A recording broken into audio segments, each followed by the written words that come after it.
Bismillahirrahmanirrahim. My dear students, at first take my salam. Assalamu alaikum. My dear students, how are you all? I hope you are well, fresh, jolly, by the grace of Almighty Creator according to health rules. I am also fine. Everybody says Alhamdulillah. My dear students, my name is MD Moshiar Rahman, lecturer in English, Khanjanel Technical and BM College, Teligati, Kuwait, Khulna. My dear students, unable to conduct normal education due to COVID-19. According to the direction, instruction of the Ministry of Education for the benefit of the students, online classes have been arranged in accordance with health rules in the overall supervision of the respectable Honorable Principal Sir Abdul Rashid Bishwas. My dear students, I thank those who are involved in these classes. I want to tell you, if you follow my class from home, you will be benefited. My dear students, stay at home, protect yourself against COVID-19. My dear students, be attentive, be careful, and listen to my lecture. My dear students, I am going to discuss parts of speech today. I am speaking Bengali for your convenience. তোমাদের সুবিধার্থে আমি সবকিছু বাংলা আলোচনা করব। My dear students, এখন তোমাদের what are parts of speech? Parts of speech কি এইগুলো তোমাদের বুঝতে হবে। Parts of speech বলতে আমরা বোঝাই the different kinds of words used in English speech are called parts of speech. My dear students, parts of speech বলতে একটা বাক্যে 10টা শব্দ যদি ব্যবহার হয় বা 8টা শব্দ ব্যবহার হলে ওই 8টি parts of speech।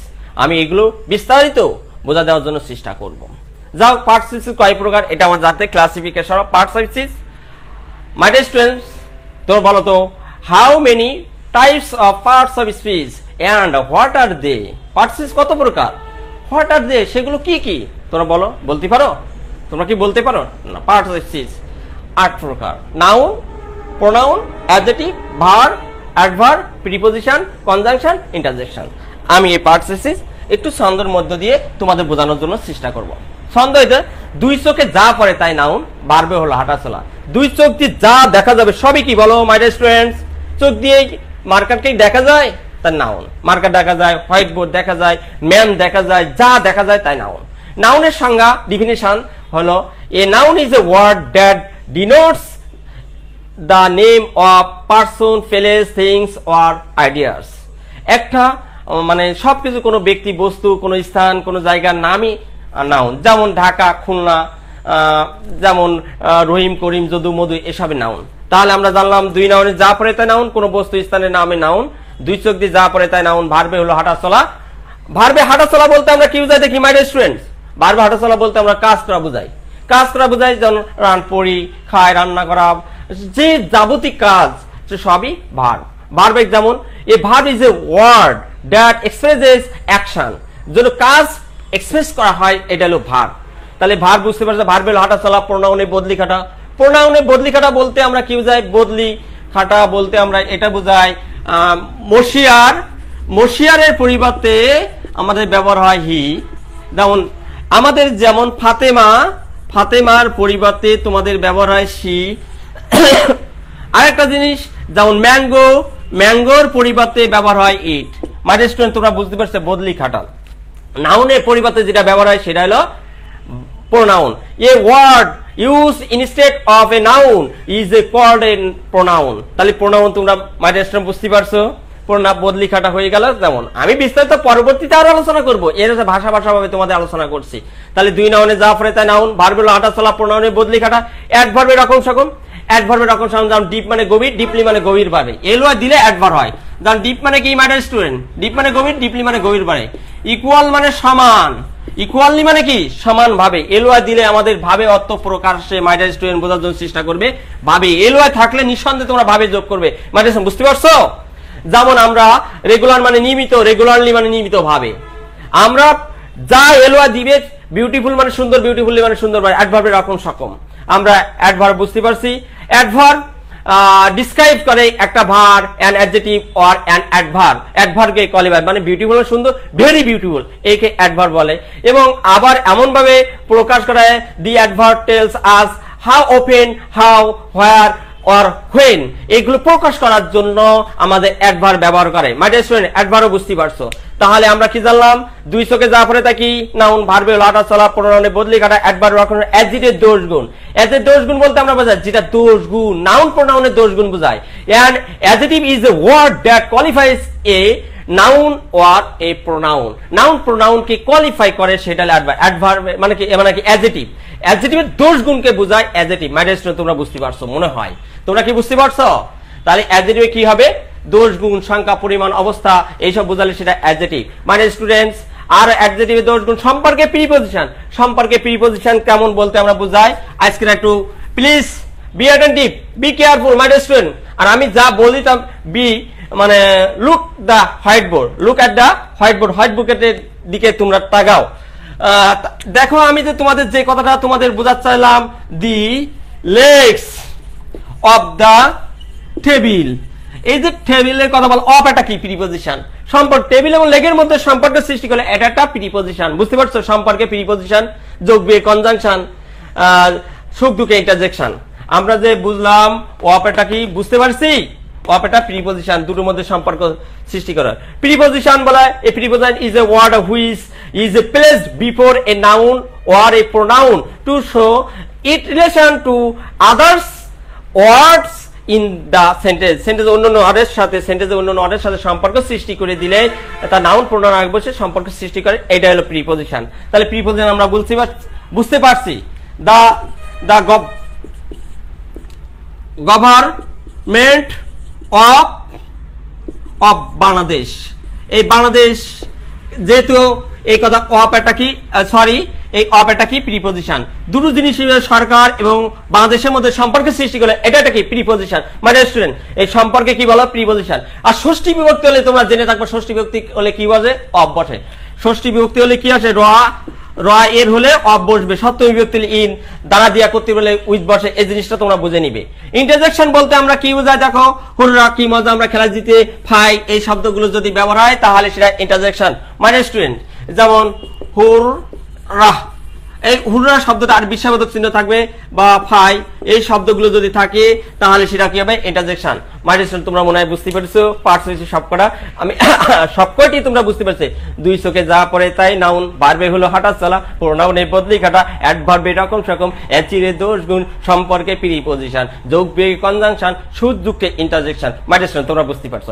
এবারে দেখে তোমাদের এবারে আরো একটু সহজ একটা উপায় বলে দিয়ে, চারটা ঠিক অত্যন্ত গুরুত্বপূর্ণ পার্টস আছে, মানে সবকটা গুরুত্বপূর্ণ, কিন্তু চারটা চেঞ্জ করা যায়। সেই চারটা কিওয়ার্ড বলে, সেই চারটা নিয়ে আমি আলোচনা করছি। শব্দের শেষে যদি এই অক্ষরগুলো থাকে, শব্দের শেষে দেখো, সন থাকলে নাউন, শোন থাকলে নাউন, টি ওয়াই থাকলে নাউন, সি থাকলে নাউন, সি ওয়াই থাকলে নাউন, নেস থাকলে নাউন, হুড থাকলে নাউন, ডোম থাকলে নাউন, শব্দের শেষে এই অক্ষরগুলো থাকলে নাউন। আইসি মানে এই শব্দগুলো, আইএসি জম থাকলে নাউন। মাই স্টুডেন্ট, তোমরা বলো এই শব্দগুলো থাকলে, শব্দের শেষে থাকলে কি থাকলে? নাউন। ডি ইয়ার থাকলে নাউন, ওয়ার থাকলে নাউন। আমি বুঝাই দিব।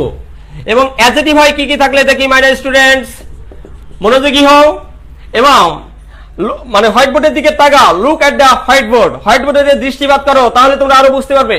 অ্যাডজেক্টিভ দেখো, টিপ থাকলে অ্যাডজেক্টিভ, সিপ থাকলে অ্যাডজেক্টিভ, অ্যাবেল থাকলে অ্যাডজেক্টিভ, আস থাকলে অ্যাডজেক্টিভ, ইএনটি থাকলে অ্যাডজেক্টিভ, এয়ার থাকলে অ্যাডজেক্টিভ, এল থাকলে অ্যাডজেক্টিভ, ফুল থাকলে অ্যাডজেক্টিভ, আইসি থাকলে অ্যাডজেক্টিভ। মাই ডিয়ার স্টুডেন্ট, এই শব্দগুলো শব্দের শেষে যদি থাকে তাহলে তোমরা এইগুলো সবই নাউন, এইগুলো থাকলে অ্যাডজেক্টিভ। ভার হয় কি কি থাকলে দেখি মাই ডিয়ার স্টুডেন্টস, আইজেটি থাকলে ভার, আইএসসি থাকলে ভার, ইএন থাকলে ভার, বি থাকলে ভার, ইএম থাকলে ভার, এফ ওয়াই থাকলে ভার, এটি থাকলে ভার। মাই ডিয়ার স্টুডেন্টস, এবার আরেকটা দেখি অ্যাডভার, এল ওয়াই দিলে থাকলে অ্যাডভার। এইগুলো বিস্তারিত আলোচনা করো, বলো। মাই ডিয়ার স্টুডেন্ট, দেখো শব্দের শেষের দিকে এই শব্দগুলো যদি থাকে তাহলে তোমরা বুঝবা সেটা কি নাউন, আর শব্দের শেষে এই শব্দগুলো যদি থাকে তাহলে তোমরা নিশ্চিত মনে করবা এইগুলো কি তোমাদের অ্যাডজেক্টিভ, আর শব্দের শেষে এই শব্দগুলো যদি থাকে তাহলে জানবা তোমরা সেটা কি ভার, এল ওয়াই থাকলে অ্যাডভার। তাহলে আমরা জাস্টিফাই করে দেখি, জাস্টিফাই এফ ওয়াই দিয়ে বলেছি তাহলে এটা কি ভার, যেমন আইডেন্টিফাই যদি বলি তাহলে এটা কি ভার, মডিফাই যদি বলি তাহলে এটা ভার, কোয়ালিফাই আমি ব্যবহার করছি, কোয়ালিফাই এটা হলো ভার, এফ ওয়াই থাকলে ভার। আজকের আমি তোমাদের সেটাও বোঝাই দেওয়ার জন্য চেষ্টা করছি। এই দেখো আমি তোমাদের মোরাল বলো, এল আসতে লিখে অ্যাডজেক্টিভ না, আমি কি তোমাদের লিখে দিয়েছি এল থাকলে অ্যাডজেক্টিভ, এল থাকলে অ্যাডজেক্টিভ। মরালি যদি বলা হয় ly দিয়েছি তাহলে কি অ্যাডভার্ব, আর যদি মোরালিটি যদি বলা হয় এটা কি বলতো নাউন। আবার মোরালাইজ যদি বলা হয় শব্দের শেষে আইজেডি আছে তাহলে ভার্ব, তাহলে শব্দের শেষে আমি বললাম না এই শব্দগুলো থাকলে নাউন, এই শব্দগুলো তাহলে অ্যাডজেক্টিভ, এই শব্দগুলো তাহলে ভার্ব, ly তাহলে অ্যাডভার্ব। এবং বাংলা অর্থ বোঝার জন্য চেষ্টা করছি। মোরাল মানে নৈতিক, মোরালি মানে নৈতিক ভাবে, অ্যাডভার্বে বাংলা অর্থ ভাবে আসবে, আর ভার্বে বাংলা অর্থ করা বা হওয়া আসে। মানে স্টুডেন্ট তোমরা কি বুঝতে পেরেছো? আর জনক যুক্ত এই অ্যাডজেক্টিভ বাংলা অর্থ আসে, নাউনে বাংলা অর্থ তা আসে। সবকিছু ব্যতিক্রম কিছু কিছু জিনিস থাকে, আমি তা তোমাদের বোঝাই দিব। তাহলে শব্দ শেষে এয়ার থাকলে অ্যাডজেক্টিভ, এল থাকলে অ্যাডজেক্টিভ, যেমন ly থাকলে অ্যাডভার্ব, আইটি থাকলে নাউন, আর আইজেড থাকলে ভার্ব। মোরাল মানে নৈতিক, মোরালি মানে নৈতিক ভাবে, মোরালিটি নৈতিকতা, মোরালাইজ নৈতিক করা। হ্যাঁ, এই যে শব্দ শেষে, এই শব্দের শেষে দিয়ে মানে শব্দের শেষের দিকে দেখে দেখে আমরা পার্টস নির্ণয় করতে পারছি। এবং প্রিফিক্স, এই শব্দের শেষে যে বর্ণ সমস্ত যে যুক্ত হয় তার নাম সাফিক্স, আর আগে যদি যুক্ত হয় মোরাল, এর বিপরীত কি হবে ইমোরাল। ইমোরালি, ইমোরালিটি, ইমোরালাইজ, তাহলে কটা 8টা। আমরা এই করে করে আমরা শব্দের ভান্ডার আমাদের হৃদয়ে, আমাদের কর্ণকুহরে হৃদয়ের কন্দরে মনি মনি করে সুন্দর করে ঢুকাই নিয়ে সেটা ব্যক্তিগতভাবে, পারিবারিকভাবে, সামাজিকভাবে, রাষ্ট্রভাবে প্রকাশ করাবো এবং চলাচলের ভিতরে প্রকাশ ঘটাবো। আমাদের শিখতে একসময় অনেক সহজতর হয়ে যাবে। মাই ডিয়ার স্টুডেন্টস, আমি আরেকটা দিয়ে বোঝাই দিচ্ছি, যেমন রেগুলার। বলো রেগুলার এটা কি অ্যাডজেক্টিভ, কেন অ্যাডজেক্টিভ? এয়ার। আর যদি রেগুলারলি বলা হয়, রেগুলারলি ly আছে তাহলে কি অ্যাডভার্ব, আর যদি রেগুলারিটি যদি বলা হয় টি আছে তাহলে নাউন। আবার রেগুলারিটি আর রেগুলারাইজ আইজেডি তাহলে ভার্ব। তাহলে রেগুলার এয়ার আছে তাহলে কি হবে অ্যাডজেক্টিভ, ly আছে তাহলে কি হবে অ্যাডভার্ব, টি আছে তাহলে কি হবে নাউন, আইজেডি আছে ভার্ব। বলো কয়টা শব্দ? 4টা। এবার মাই ডিয়ার স্টুডেন্ট তোমরা মনে রাখবা, আমরা শব্দের ভান্ডার বৃদ্ধি করতে পারি। অনেকে হতাশা হয়ে আমরা বিরাজ হয়, আমার কাছে জিজ্ঞাসা করেন, ছাত্রছাত্রী জিজ্ঞাসা করে স্যার আমি কি করে শব্দ ভান্ডার বৃদ্ধি করব? ওয়ার্ড ফর্মেট চেঞ্জ ছাড়া, চেঞ্জিং ছাড়া তোমরা পার্টস হয়েছে বেশি চেঞ্জিং করা ছাড়া তোমরা জ্ঞান গেদার করতে পারবে না। তাহলে আমি বলি রেগুলারের বিপরীত কি ইররেগুলার। কেন? শব্দের প্রথমে আর যদি থাকে তাহলে বিপরীত করবা বা অ্যান্টোনিম করবা আইআর দিয়ে। আমি যে বাংলা বলছি অনেকে প্রশ্ন রাখতে পারে, বাংলা বলা একটাই উদ্দেশ্য, I am speaking Bengali for your convenience, মানে তোমাদের সুবিধার্থে আমি বাংলা ব্যবহার করছি। মাই ডিয়ার স্টুডেন্ট তোমরা কি বুঝতে পারছো?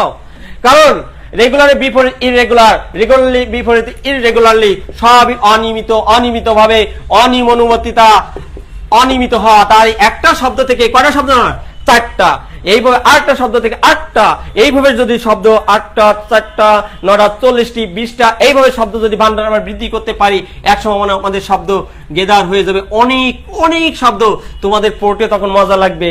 ইংলিশ কত ইজি সাবজেক্ট তোমরা তখন বুঝতে পারবে। যেমন আরেকটা উদাহরণ দিচ্ছি, মেন্টাল। তোমরা জানো মেন্টাল মানে মানসিক। আবার যদি বলে মেন্টালি যদি বলা হয় তাহলে কি হবে মানসিক ভাবে। আর যদি বলা হয় মেন্টালিটি টি আছে তাহলে নাউন। আর যদি মেন্টালাইজ যদি বলা হয় তাহলে এটা কি হলো ভার্ব। তাহলে মেন্টাল মানে কি মানসিক, আর মেন্টালি মানে কি মানসিক ভাবে। ly দিলে ভাবে আসে, মেন্টালিটি মানে মানসিকতা, নাউনে বাংলা তো তা আসে লিখে দিয়েছিলাম, মেন্টালাইজ মানসিকতা হওয়া। তাহলে মাই ডিয়ার স্টুডেন্ট তোমরা কি বুঝতে পারছো? মানে হতাশা হওয়ার কোনো কারণে হতাশা হবেই না। ইংলিশ অনেক সহজ। আজকে তোমাদের আমি আরো জিনিস ইয়ার থাকলে নাউন, তোমরা স্বাভাবিকভাবে তোমরা বলো এই গাড়িতে চলাচল মানে ড্রাইভার সাহেব, ড্রাইভার সাহেব গাড়ি আসতে চালান, এই ড্রাইভার সাহেব যখন বলি ড্রাইভার এটা নাউন। কেন? Driver noun. আর যখন সাহেব নাউন না অ্যাডজেক্টিভ হয়ে যায় সেটা আমি পরে বিস্তারিত আলোচনা করব। Driver noun. রাইট, রাইটার বলিনি আমরা, রাইটার এটা কি নাউন, ভার রাইট। স্পিকার বলি, স্পিকের ভার হলো স্পিকার, নাউনের ভার হলো স্পিক। যেমন আরেকটা জিনিস মাই ডিয়ার স্টুডেন্ট বোঝার জন্য চেষ্টা করছি, আমরা সাধারণত যেমন ব্যবহার করি টিচার, আমি যে টিচার এটা আমি কি নাউন, কিন্তু ভারকে টিচ। ড্রাইভের নাউন ড্রাইভার, স্পিকের নাউন স্পিকার। যেমন এডিট, এডিটের নাউন কি এডিটর, ভিজিটের নাউন ভিজিটর। জানো ভিজিটরের ভার কি ভিজিট, এডিটরের ভার কি এডিট। এইভাবে যদি আমরা বাস্তব জীবনে নিয়ে আসি তাহলে আমরা ডিসিশন নিতে দেরি করছো কেন? ডিসিশন নাউনের ভার কি ডিসাইড, ডিসিশন নাউন। এইভাবে আমরা যদি ব্যবহার করি তাহলে একসময় আমাদের শব্দ ভান্ডার অনেক হয়ে যাবে। মাই ডিয়ার স্টুডেন্ট হতাশা হবে না। তোমাদের আরো বিস্তারিত একটা শব্দের 20টা 30টা শব্দ চেঞ্জ করা শিখতে হবে। আমি পরবর্তী ক্লাসে কিভাবে নাউন থেকে অ্যাডজেক্টিভ ভার্ব থেকে অ্যাডভার্ব কি করে করতে হয় সেটা বোঝাই দেবে। একটা আজকে জাস্ট একটা বোঝাই দিই। যেমন অ্যাসিস্ট্যান্ট এটা কি অ্যাডজেক্টিভ, এর নাউন কি হবে এটা অ্যাসিস্ট্যান্স, এটা কি নাউন, কারণ টি থাকলে টি জায়গায় সি হবে। আর একটা উদাহরণ দিই, কি করে করতে হয় সেটা আমি পরবর্তী ক্লাসে তোমাদের বুঝাই দিব। ইম্পর্টেন্ট এর নাউন কি হবে বলতো? ইম্পর্টেন্স, টি জায়গায় সি হবে। এক্সিস্টেন্ট নাউন কি হবে? এক্সিস্টেন্স। এইভাবে আমরা যদি ওয়ার্ড ফরম্যাট যেমন প্রত্যেক ব্রিলিয়ান্ট শব্দটা আমরা ব্যবহার করি, ব্রিলিয়ান্ট হলো অ্যাডজেক্টিভ, নাউন হলো ব্রিলিয়ান্টস। মাইডিয়ার তোমরা বুঝতে পারছো। তোমাদের সকলকে আর বিস্তারিত আলোচনা করব না, এখন আমি এখানে শেষ করছি। পরবর্তী ক্লাসে তোমাদের এই বিস্তারিত আলোচনা করে বুঝাই দিব। তোমরা সকলে কর্ণকৌড়ি হৃদয়ের কন্দনে মণি মণিকটা সুন্দর করে ঢুকাই নাও এবং পরবর্তী ক্লাস আমার সাথে থাকবে। তোমাদের সকলের শুভ মঙ্গল কামনা করে আমার ক্লাস আমি এখানে শেষ করছি। তোমাদের সকলকে ধন্যবাদ এবং সকলকে স্বাগতম জানাই আমার ক্লাস শেষ করছি। আসসালামু আলাইকুম।